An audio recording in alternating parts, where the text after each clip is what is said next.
3W Boboko ya Boka. Boboko ya Boka 3W. Mes sœurs de la presse, mes frères et sœurs congolaises et congolaises. Moi, votre frère Benjamin Kawanga Mukandila, président de l'association dénommée Debout Congolais Génération Consciente. Je vous ai appelé aujourd'hui pour faire cette déclaration prophético-politique qui en voici les ténors. Voilà maintenant l'accomplissement des prophéties de Simon Kimbangu. Il vous souviendra que ce prophète avait dit ceci: le 4e président amènera les salis et l'émergence du Congo et de l'Afrique. Mais voici, moi, votre frère, Benjamin Kawanga Mukandila, né à Kundu, le 10 du 10e mois 1981, 30 ans après le repos physique de ces derniers, c'est-à-dire le prophète Simon Kimbangu. Pour être le 4e président, tel que prophétisé par Simon Kimbangu, il faut avoir obligatoirement la 4e République. En voici alors la 4e République. Elle s'appelle République chrétienne du fleuve Congo. Et sa référence, son origine biblique, c'est dans le livre du prophète Ésaïe, chapitre 18, dans les versets 1 à 7. Et Ésaïe, chapitre 33, le verset 20 à 23. Sa constitution principale, c'est la Bible. Sa devise nationale est intitulée Amour, justice, unité et paix. Son équipe nationale s'appellera désormais les armées de l'Éternel. La 4e République sera gouvernée transitoirement de la manière suivante. 40% des institutions politico-administratives sont attribuées aux membres des sociétés civiles, c'est-à-dire les serviteurs de Dieu, les pasteurs, les prêtres, les membres des associations, des mouvements citoyens, les professeurs, les avocats, y compris les journalistes, qui ne sont pas membres actifs des partis politiques.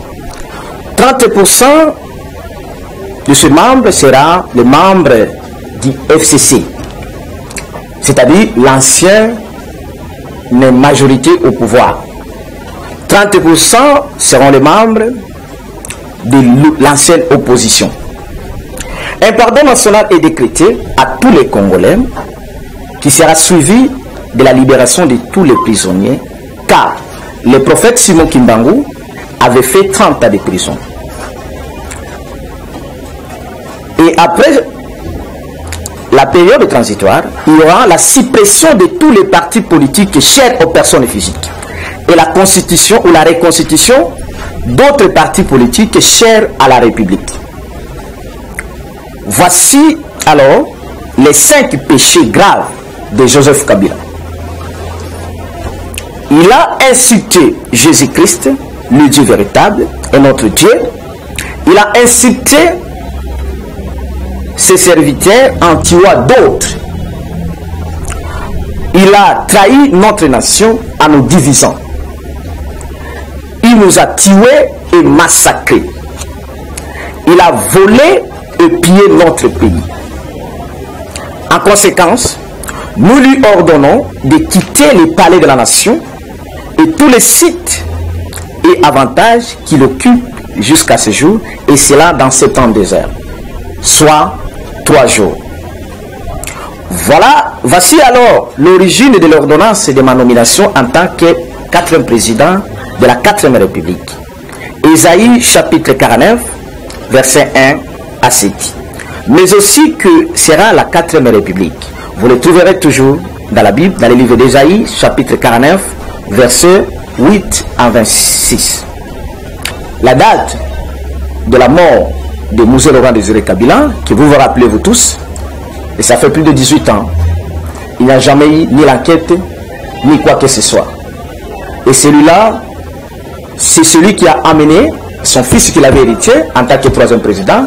Et donc sa mort prendra aussi fin de la mort du règne définitif de son fils qu'il avait hérité dans la 3e République. Parce qu'il était le président transitoire de la 3e République et son fils l'a succédé. Mais néanmoins, je ne peux pas terminer cette déclaration prophétique et politique sans pour autant parler de deux choses très importantes. Premièrement, l'actualité exige. Je sais que vous me poserez des questions. Y a-t-il des élections? Il y a des nominations que vous appelez peut-être les élections ou des proclamations, des votes. Moi, je vous parle qu'il y a eu des nominations. Pourquoi il y a des nominations? Ces nominations, ce sont des conséquences de la fin de la Troisième République qui a pris fin, ça fait plusieurs mois. Et comme on dit toujours qu'on ne donne que ce qu'on a.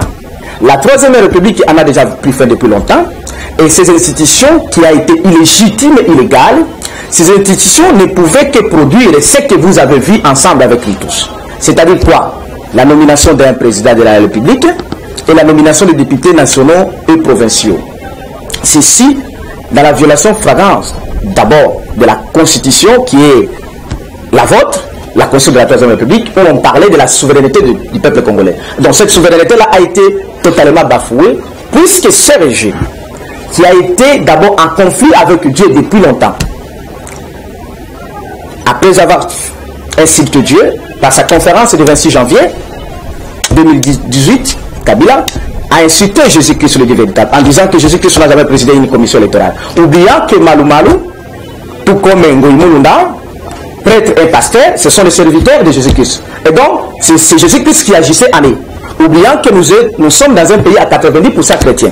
Cet insulte contre la divinité chrétienne a fait à ce que Dieu puisse plus le considérer comme président de la République.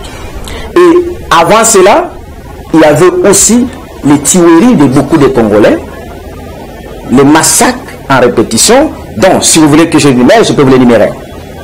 Et donc, ceci, Dieu avait décidé de mettre fin à la Troisième République avec tous ceux qui concourent.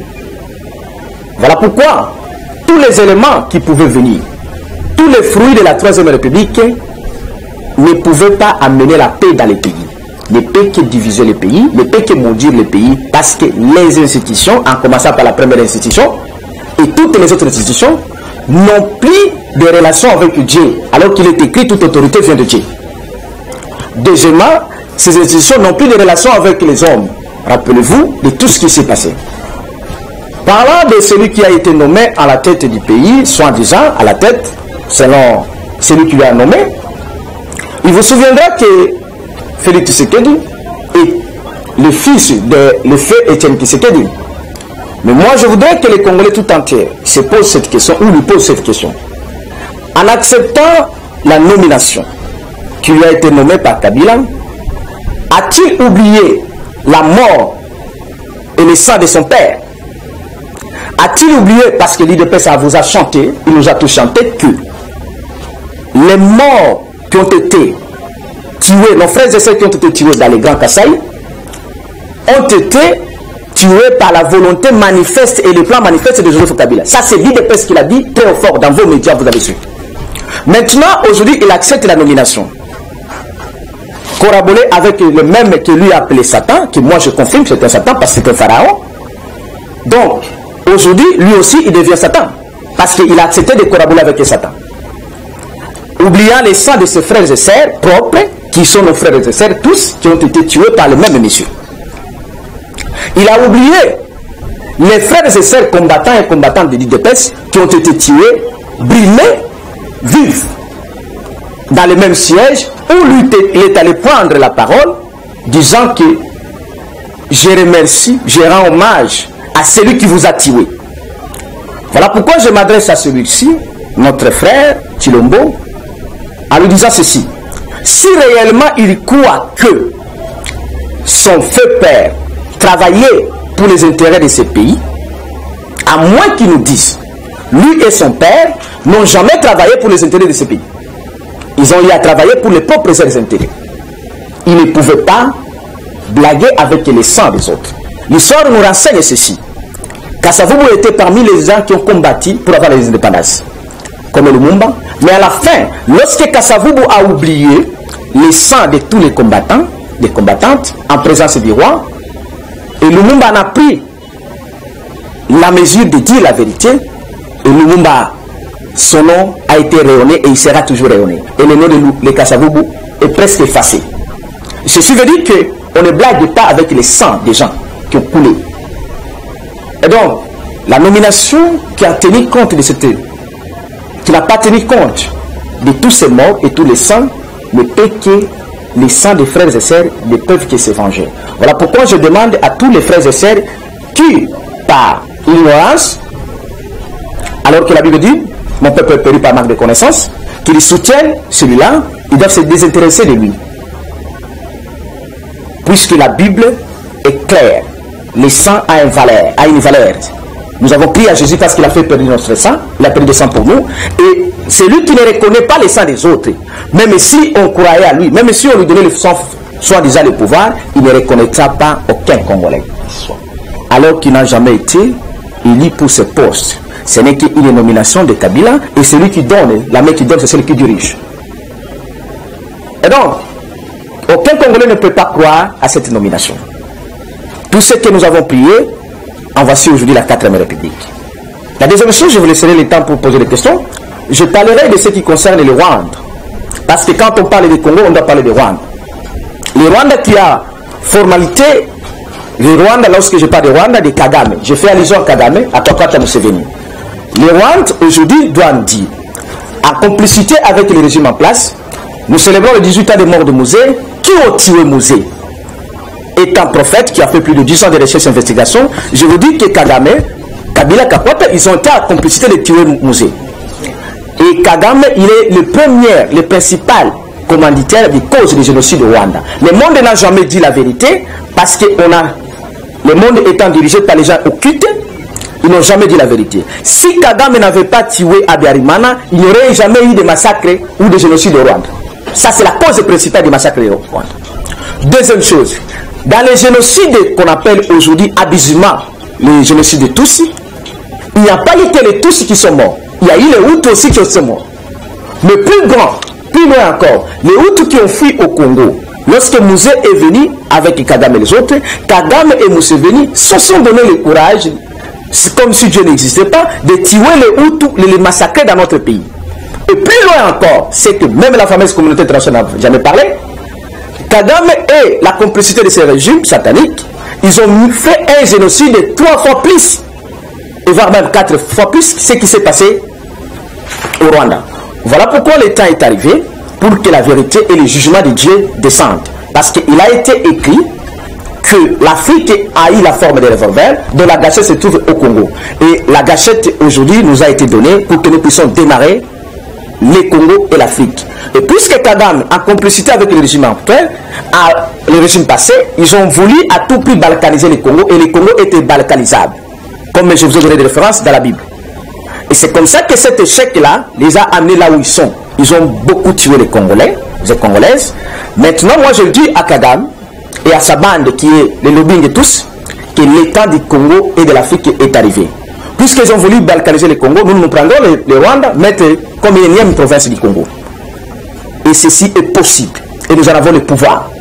Parce que les peuples congolais et les peuples rwandais doivent vivre ensemble comme ils vivaient avant. Avant Kagame et les Rwandais, eux-mêmes entre les Tutsis et les Hutus, ils vivaient sans aucun problème. Et les Rwandais et les Congolais vivaient sans aucun problème. Le problème, c'est Kagame, Kakwata et Kabila qui ont financé les lobbying par tous, qui est une organisation purement satanique pour vouloir tuer, massacrer les Congolais, les Rwandais et les Hutus et les Tutsis. Parce que Kagame en a tué même les Tutsis dans une montagne au Rwanda, justifiant cela à la communauté internationale que ce sont les FDL qui ont tué, ce qui est faux. Sous la bénédiction de ce régime satanique ici. C'est comme ça qu'ils ont instauré les tueries à Beni partout à l'Est pour créer la balkanisation du Congo, ce qui ne peut jamais arriver. Voilà pourquoi je dis que ce monsieur a trahi notre nation, il a trahi notre pays. Et donc, la volonté de Dieu que nous sommes porteurs, c'est pour amener la paix au Congo, en Afrique et dans toute l'humanité. Voilà un peu du mot, le message ou la déclaration prophétique, en même temps politique, que je mets à votre disposition. Au nom de Christ, c'est celui qui m'a envoyé. Je dis et je vous remercie et je suis à votre disposition pour vos différentes questions.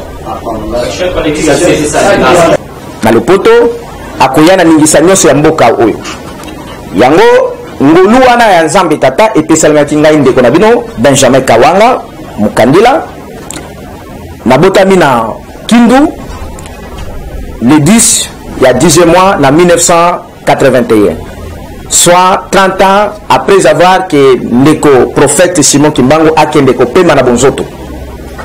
Et ngolu wana pesa mele kingai pona zala mokonzi ya mine. Et pona kozala mokonzi ya mine il faut que yana eteni ya mine ya mboka oyo babengi na lopoto 4e république. Yango nde ezali obligation. Oyo nyonso boyokaka ezali ya solo te parce que mon côté ayana eteni ya mine ya mboka azali te. Yango naza ko présenter bino eteni ya mine ya mboka oyo tobengi yango 4e république et bengami na kombo ya la république chrétienne du fleuve Congo.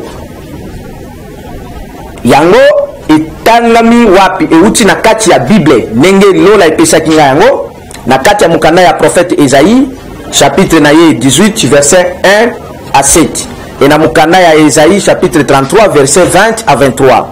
Mais kasi mboka wana ekokangama ndenge nini ekozala na constitution ya yambo oyo tobengi yango Bible oyo ezali mukanda ya Nzambe pamba te na kati ya mukanda oyo nde makambo nyonso ezali. Kongo ezali na kati, Simon Kimbangu azali na kati awa, mayele nyonso oyo eleki ba mayele ya bato oyo bazokende ba okitisi bazokende koluka na poto na wapi na mikili na kokende na kati ya mai na pa banganga, mayele nyonso ezali awa.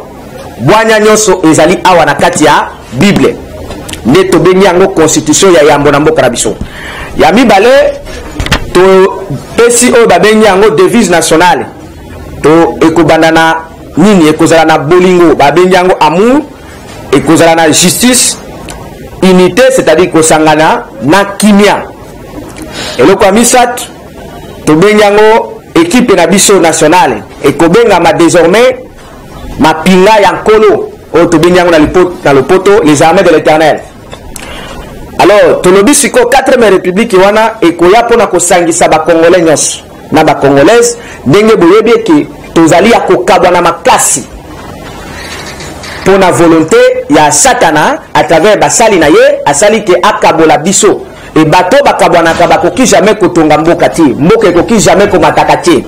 Mais yango mayele Nzambe apesi biso alobi boye na tango kobanda mboka wana kosangisa ba congolais nyonso okokabola ndenge oyo, c'est-à-dire 40% ya ba institution ya bato bakokamba ba iteni bakoutra na kati ya ba société civile. Société civile ngi koloba nini ezali basali ya Nzambe, ezali bato ya ba mouvement citoyen, ezali bato ya banganga mayele tubengi ba professeur, ba journaliste, ba avocat oyo baza na kati ya ba parti politique ti. Donc bango pe il faut ba se retrouver na gestion na kokamba mboka na bango. Ne bakozwa 40% ko bana nga moko nazali musali ya Nzambe, nazali pe moko ya ba mouvement citoyen oyo tobengi association debout congolais génération consciente. Donc 40% ekokamba mana batwana. 30% kokamba na batu oyo babengi bango ba FCC bao bazalaki na pouvoir. Tokozwa 30% topesi pe bandeko wana. 30% mususu tokopesa bandeko oyo babengami ba opposition. Oyo bazalaki ba opposition mais bakokoma lisusu bopoza te. Yango ekosala ke 100% ba congolais nyonso basangana na nini na bosomi ya mboka ya bango pona ko gérer mboka ya bango parce que c'est l'unité qui fait la force ndenge balobaka lopoto. Mais yango pe prophète asalaka 30 ans ya prison pamba te Nzambe apesaki nga mission alobi na kati ya 30 ans de prison wana okodécréter oyo tobengi pardon national. Tokodécréter pardon national oyo ekozala suivi na bofungolami ya bandeko nyonso bakangama nalobi ba prisonnier nyonso bakofungama pamba te parce que prophète asalaki 30 ans ya prison pamba te 30 ans wana asombaki étape oyo yango tokofungola ba prisonnier nyonso en dehors il y a quelques formalités administratives et spirituelles. Donc na kati ya république ya mine otokobanda tokofungola ba prisonnier nyonso parce que prophète asalaki 30 ans de prison. Après cela tokosala après période tobengi période transitoire tokokota ce qu'on a période ya sika. Mais avant tokota période ya sika tokosupprimer tokolongola ba parti politique nyonso oyo ezali ya batu pamba te ba parti politique oyo ya batu e yango nde memi bokabwani makasi na kati ya mboka. Mutu asali parti na ye olie ezala ya mboka eza parti na ye tokolongola ba parti politique nyonso wana tolongola ngo na mai kasi tokosala ba parti politique oyo kozala ya mboka, c'est-à-dire muto ye kokota na parti politique ya mboka, eza parti politique na yo te na bana na yo na bakoko na yo te. Yango quelques mots oyo kosala ke mboka wana, mboka na biso Congo est retrouvé esika nango non seulement en Afrique, parce qu'il faut totambwisa Afrique, mais totambwisa oyo bobenga na batu humanité mobimba, parce que tobengami poto éclairer l'humanité tout entière. Yango sikoyo na kolinga kolo apesaki biso oyo tobengi ma péché ba mbeba mitano oyo mutu oyo azalaki ko diriger biso asalaki. Tobengi yango les 5 péchés graves de Joseph Kabila. Eloko ya liboso zali nini? Afingaki kolo Yesu Nzambe ya solo oyo Nzambe na biso. Po biso nyonso ba chrétien tozali plus de 80% toza banani 90% toza ba chrétien. Ndenge nini boza na mokambi oyo azo finga Nzambe na bino. Donc tango aza ko finga Nzambe azali susu mokonzi oyo auti pa Nzambe te. Autorité oyo auta ke pa Nzambe afinga ka Nzambe te. Ndenge alobaki na le 26 janvier 2018 que Yesu Christ na bino wana, est-ce que yo mona ya organiser ba élection? Abosani ke ndeko malumalu azalaki mosali ya Yesu Christ. Abe monunda azalaki mosali ya Yesu Christ. Ngai moko nazwaki mukanda na komela kiye preuve ezali awo. Aye kosala lisusu ni kofinga basali ya nkolo Yesu. E koboma ba mususu. Ebengami crime grave. Bafinga ka basali ya Nzambe te, parce que Nzambe amonisa à travers basali na ye. Ndenge nini na mboka na biso un cardinal aloba bafingi, un révérend David Ekofo aloba bafingi, babomi, bamususu babomi, bamususu batie bango na ba prison lokola ndeko na biso oyo alobaki sauvons le Congo, bamususu baboma bango na Lubumbashi. Non, makambo nyonso wana Nzambe atikaki yango pamba te, parce que abandaki koyoka kelela ba Congolais. Voilà lelo mokano ye jugement ezali eye. Et yango yamisa tout asali nini a trahir notre nation, à nous diviser, c'est-à-dire que akaboli biso kokoti sa songi na gauche na droite batu bakabwana ezali trahison. Et a trahir biso pona nini a se complotaki na batu oyo babengi bango bakagame banguna ya Congo na ba mususu bapaya pona bakabola Congo bazwa eteni moko ya Congo ekende na mboka mususu. Ça s'appelle la haute trahison dans le poto. Nyango tolobi a trahir nation et akaboli biso. Yamine abomi biso et ko massacre biso. Bilo moko boyebi ko badana ye moko kondo oya memaki ye Laurent Désiré Kabila. Boni tire de 18 ans.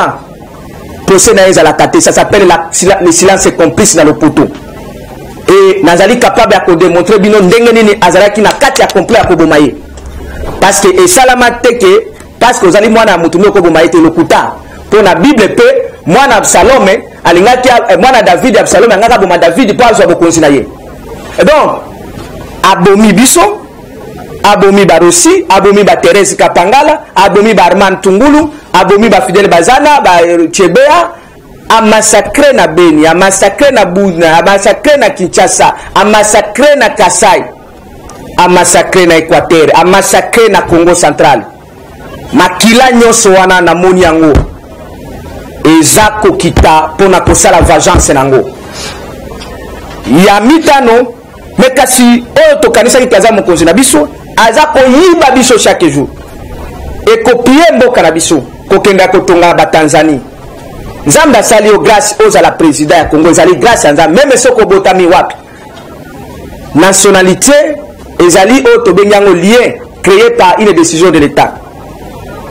Oko tonga na mboka te, boni ko tonga na ba Tanzanie, boni ko tonga na ba, boni ko pesa ba mbongo na biso na ba Rwanda.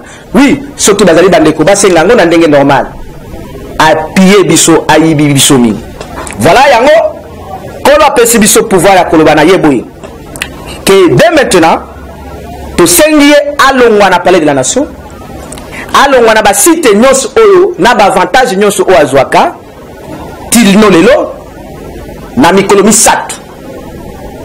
To pese mikolo misatu atika nyonso wana. Pamba te lola makila ya batu oyo nyonso bakufa lelo ezali le 16. Makila ya Muzeko Ganga, Laurent Désiré Kabila na molimo na ye ko ganga ndenge na monaki azalaki koyaki koyebisanga makambo makila ya Lumumba ko ganga lobi makila ya ba Congolais nyonso ko ganga ekokita pona ko exercer vengeance parce que tango ekoki yango tolobi ke mukanda nini epesinga nazala mokonzi ya mine ezali mukanda euti na maloba ya Nzambe oyo alobaki na mukanda ya prophète Esaïe chapitre 49 na verset na ye ya yambo oyo tobengi premier verset jusqu'à 7 yango Nzambe apesaki ngai pouvoir wana à travers musali na ye Simon Kimbangu ndenge alakaki nyonso. Et aussi 4e république ekozala ndenge nini kaka na mukanda ya Esaïe 49 na verset 8 jusqu'à 26 ba chrétien ba congolais nyonso bakotanga yango bakoyemona mayele ya Nzambe ndenge ezali yango na mukuse tobengaki bandeko ba journaliste fête à Kinshasa mukanda oyo tobengi déclaration nationale na Kinshasa le 14 janvier 2019 frère Benjamin Kawanga Mukandila évangéliste universel 4e président et Simon Kimbangu incarné Nasuka Totier Jésus-Christ est le Dieu véritable yango na mukuse déclaration na sali mais nakoki kosuki sa déclaration te sans koloba makambo zo le kanamboka po batu bazali ki mupepe ya mabe o bavotaki o banomaki te Nzambe atika jamais kozala pour ba élection wana te pamba te 3e république oyo Kabila a hérité de papa na ye na mission ya Nzambe ezala kalisusu reconnu te.